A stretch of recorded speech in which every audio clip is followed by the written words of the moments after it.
Laura asks her mother about her early history. And she was learning to talk normally as well. She couldn't speak at all. She still hasn't learned properly. She was slow, but now she can say mum, dad, brother, sister. Can she stand up? She take her own weight on her feet? Stand up. Come on, darling, stand up.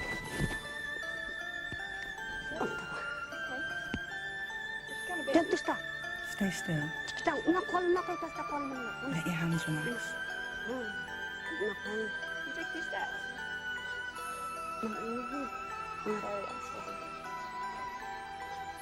I think physically she looks healthy, she looks happy, she looks well cared for. I don't think there's anything else that we could do in the West that you're not doing here, that you're doing everything right. It's something she's born with and something that she's going to have to live with.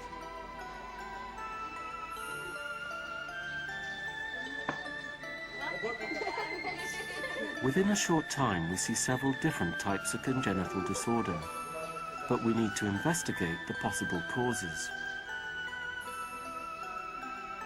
The next girl we see is 17. Her symptoms suggest a crippling bone disease.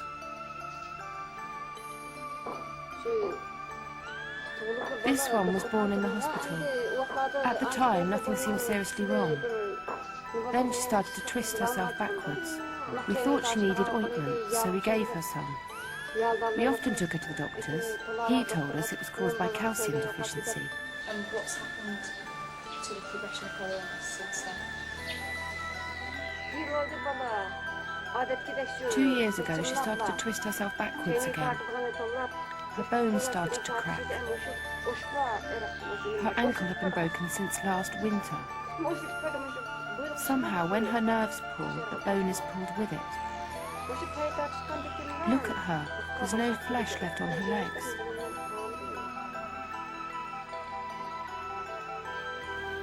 Firstly, I think it's very unlikely that her problems are due to calcium deficiency as such. It sounds much more likely that it's something she was born with and that it's a degenerative disorder. We spent the winter in tears because of her. We didn't know what was the cause of her terrible pain until we discovered that one of her ankle bones had come out at one side.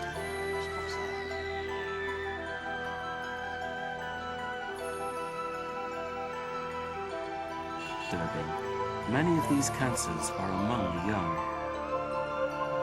This 26-year-old woman has bowel cancer, rare in a young person, but she lives in Kora, the nearest city downwind of the nuclear test site. The local hospital couldn't find what the problem was for a long time, and the pain gradually got worse and worse. So this is recurrence? This isn't the first time you've been in hospital? Yes, the first time I had an operation. I don't really know what happened, but after the operation I still felt ill.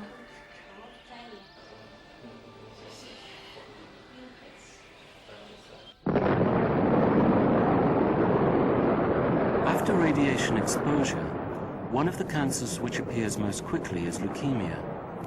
If there are more people getting leukemia, it'll be a strong indication of the effects of the nuclear explosions. There are no statistics for leukemia here, but as far as we can see, more and more people are getting it. The number of people who have it now is much higher than before. This young boy is seriously ill with leukemia.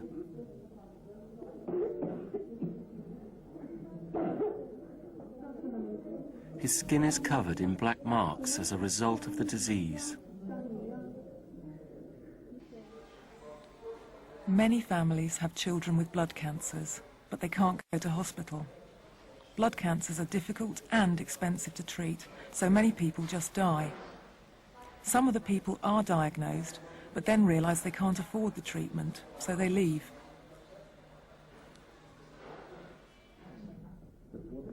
The doctors we meet are convinced that radiation from the nuclear tests is responsible for the increasing rate of cancer among these young people.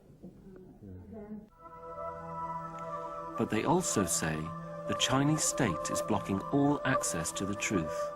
The nuclear explosions have caused increased air and water pollution. We can't do research into it. It's not allowed.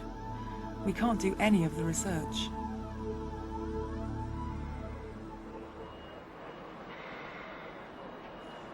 Back in Urumqi, we meet up with Anwar again. He's managed to smuggle out a batch of documents from the hospital. Our excitement at getting hold of them is mixed with anxiety over the increased risk. Among Anwar's haul, there are many scientific papers on radioactive contamination from the nuclear tests. But they all contain the same blanket denials. According to the Chinese, the nuclear bombs did not cause any radiation contamination in the Silk Road towns, and there were no ill effects for the local population.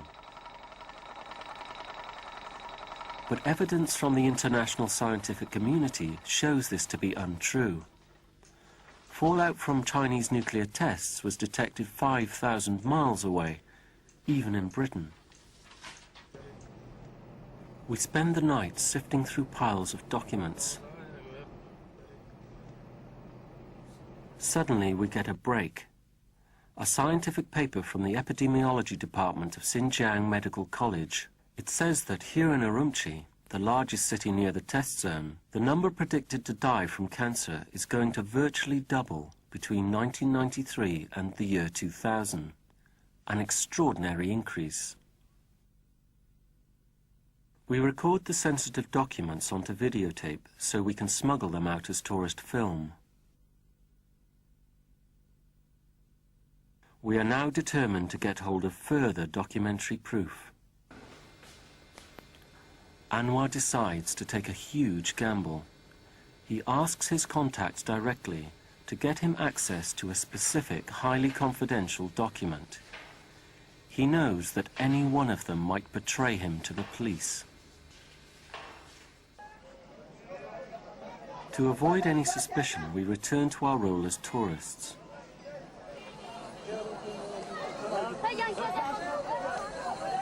Kashgar, where the Silk Roads of China converge.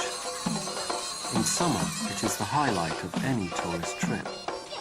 They come to see the rich oasis culture of the Uyghur people.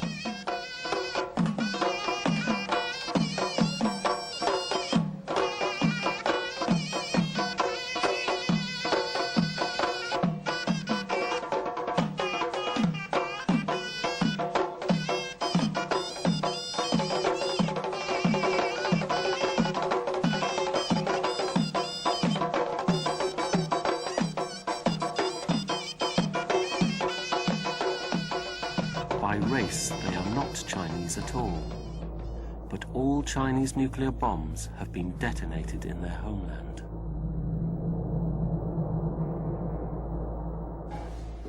A local contact takes us to secret meetings with more patients. Radiation can cause children to be born with cleft palates. Here we meet one such child out of the many born into families living downwind of the test zone.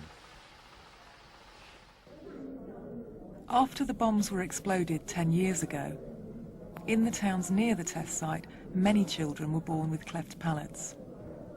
We found that for every 10 patients, 8 had cleft palates. For a doctor to see 8 out of 10 child patients with cleft palates is unusual and a clear indication of the effects of the nuclear tests. The incidence of congenital deformities is very high. We also have deformities such as enlarged stomach, enlarged bowel, enlarged head, and gynecological problems.